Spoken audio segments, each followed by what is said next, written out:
Hello, my little scorpions. How are you doing? We will find out. Little water guys. Alright,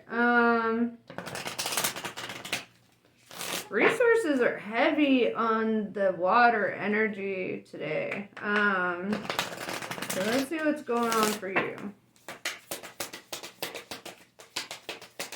It's, you know what, I'll just keep going.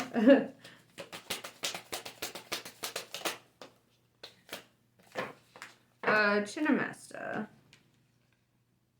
In order to grow, the soul may need to separate itself from that which it once relied upon. Oppression will be overcome. Do not cling to what has been. Sometimes the best way to heal from the past is to cut it off completely and focus on inner regeneration and reorientation toward a more fulfilling future. You shall know true love and freedom. Nitya Kali. Through journeying within, you will gain energy, insight, and freedom from the constraints of what has been. Allow that which needs to end to do so. You shall realize that you are not being denied, but released.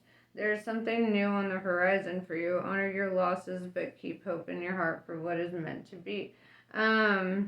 Both of these cards so far are really reassuring in the fact that, yeah, something's ending, and yes, something's beginning. So, we're going to hold on to that basis for this reading.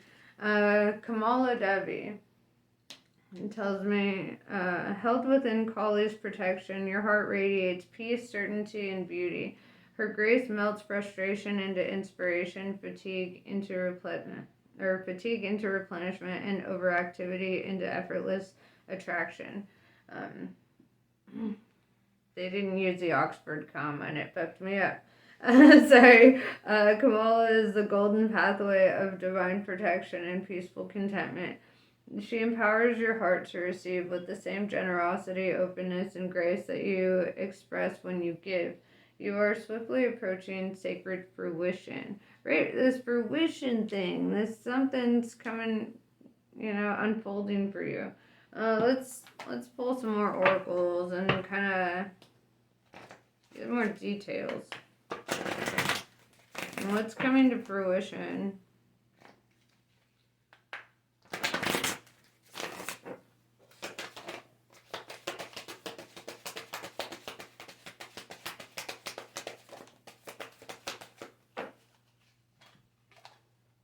You're not alone. Isolation, physical connection, and community. What I love about this card is, okay, first of all, I'm an Aquarius. So, for me, the loneliest I've ever felt was amongst others.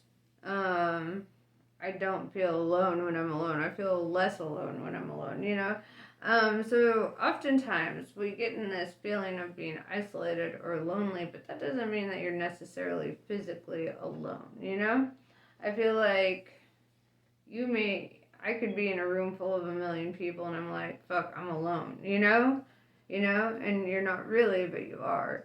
It's that subjective universe. In your own subjective universe, you may feel that way. Alone in your head. But you're not. The 7 Star Sisters, birthing creations, tapestry of life and expression. I feel like the call to your, expressing what's going on the inside is really important. And the 7 Star Sisters really indicates like a soul tribe, like people that you can trust, people you connect with, people that you feel have your best intentions at heart,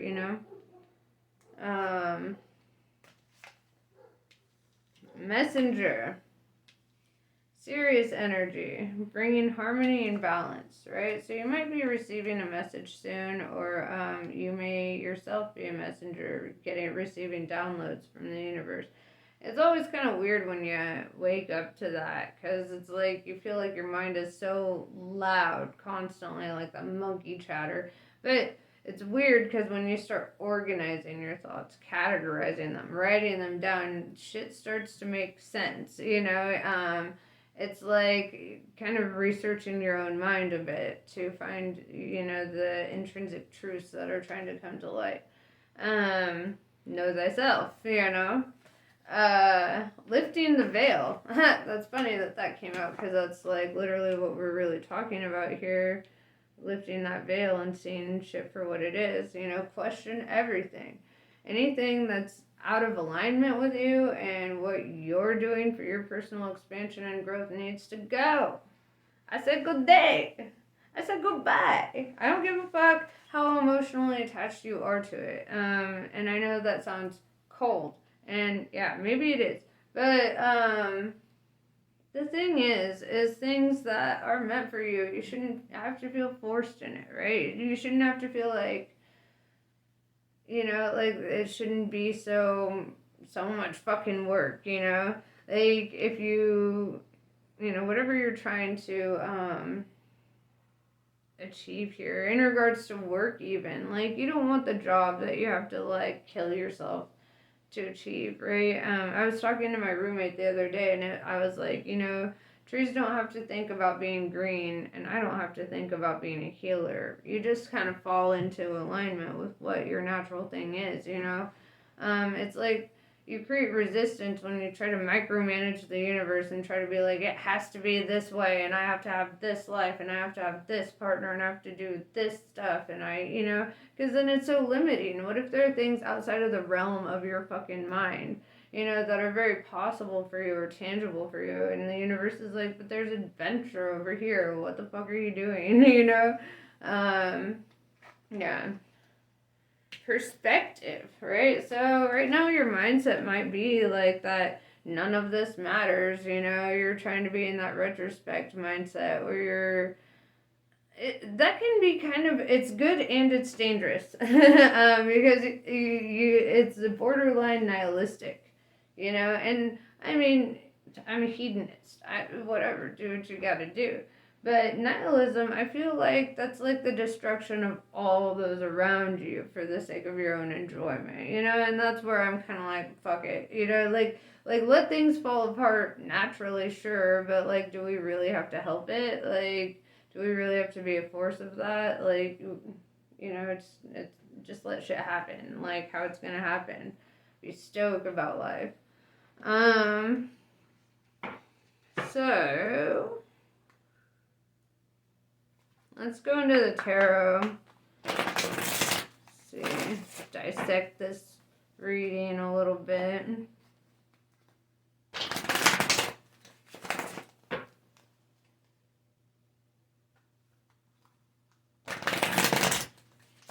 What's interesting too in this "You're Not Alone" card is you see it's the twins, right? One in dark, one in white, and like how they're energetically connecting here. So like, I mean, if you are on the twin flame journey, that could be relevant to this, right?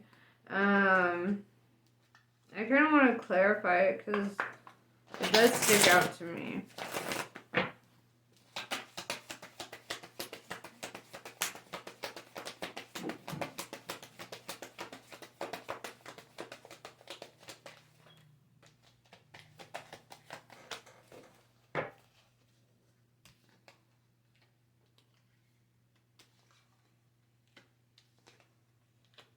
Oh my god, what? Okay. Alright, so, shit. With the Seven of Cups, it looks to me like you're a person with options, right? Yeah, like, let's clarify the Seven of Cups, because the Seven of Cups is debauchery, alright? It's like being a little promiscuous, right? You're doing some shit. Let's see. Could also be like debauchery in the sense of just overindulgence in like food and alcohol, or whatever. Overindulgence in general, but there's like this essence of sexual debauchery to this card. So let's see. Yeah, the devil card shows up with this. So yeah, sexual debauchery. For sure. Temptation, lust, the whole fucking thing, right? So it's like being in that mindset, or you've been in that mindset of kind of carnal shit, right? The thing about that though is you're kind of met with this Eon card, right? And the Eon card really symbolizes um soul recollection, like, right, like, so upon like an event or meeting somebody or something specific happening, it's like your soul remembers something, right, and it shifts. It remembers something that's timeless, right? With the Eon, this is something that has been on for an eon, forever. um with the twin thing showing up, that's pretty relevant, okay? With the next two cards showing up, that's also pretty relevant, because then we have the Wheel of Fortune here, right? And the Wheel of Fortune means that something changes, right? You go from this debaucherous mindset, this like carnal nature, this like really connected with your flesh self. This Wheel of Fortune happens, flop. You do a full 180, and then all of a sudden we have the Lover's card, right? Gemini energy.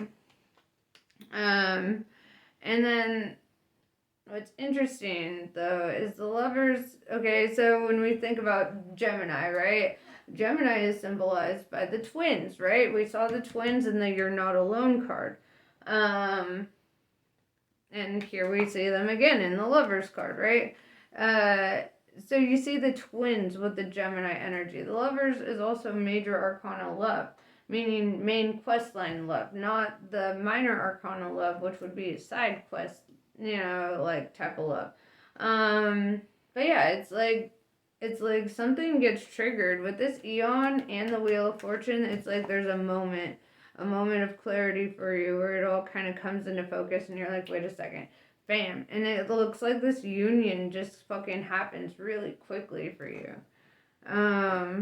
Lifting the veil, yeah, like it's funny because the Lover's card shows up right over that. Like kind of seeing it for what it is, seeing this connection for what it is, feeling that connection for what it is. This is pretty deep, Scorpio. Man, and it takes a lot to get a Scorpio to go from being debaucherous to like straight up loyal, like ride or die till the end. I mean, I love you guys. I love you Scorpios. But the thing is, y'all are a bunch of flirts, okay? Like, y'all are dangerous, okay? Between you and Cancers, you're gonna break every heart from here to China. Like, it's the truth. And so, with you, like, having this full 180 moment where you're like, fuck that. That song comes to my mind, that I don't want to be a player no more. That's what I'm hearing. That's what I'm seeing. And I really feel that your intentions are pretty solid on this. Let's make sure. But I don't know, it's crazy. It's like it's very quick moving. Alright, this deck is done talking to you. So let's pull some more oracles. I don't know, I really like this. I feel like this is kind of perfect for reading. Short, sweet, to the point, gets it all. So it's that sorted.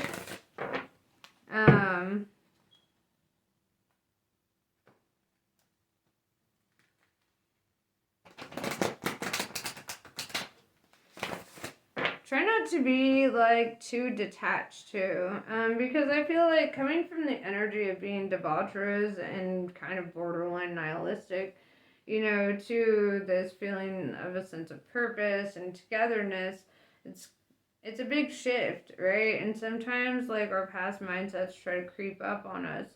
So you have to be kind of like vigilant about like your intentions and what you actually want, so that you don't lose it. Because Scorpios are a bunch of damn flirts, okay? That's why. It is what it is, but, yeah. Yeah, piercing the mist. It's the same as lifting the veil. Everything out of alignment needs to go, and you need to have that discernment, see your situation for what it is. Queen of Hearts is showing up, right? I feel like the thing that really made you debaucherous in the first place was like this fear of like being hurt or like really wanting to live a life of being kind of emotionally detached. You know, you didn't want to get played. You didn't want your heart broken. You didn't want to be vulnerable like that. Like you've witnessed it with others. You were just like, let them, save the hurt and pain for them. I'm just gonna fucking be debaucherous, whatever. As a hedonist, I'd say do whatever the fuck you want, you know. But I see you change your tune real quick. It's like somebody just shows up and fucking everything changes.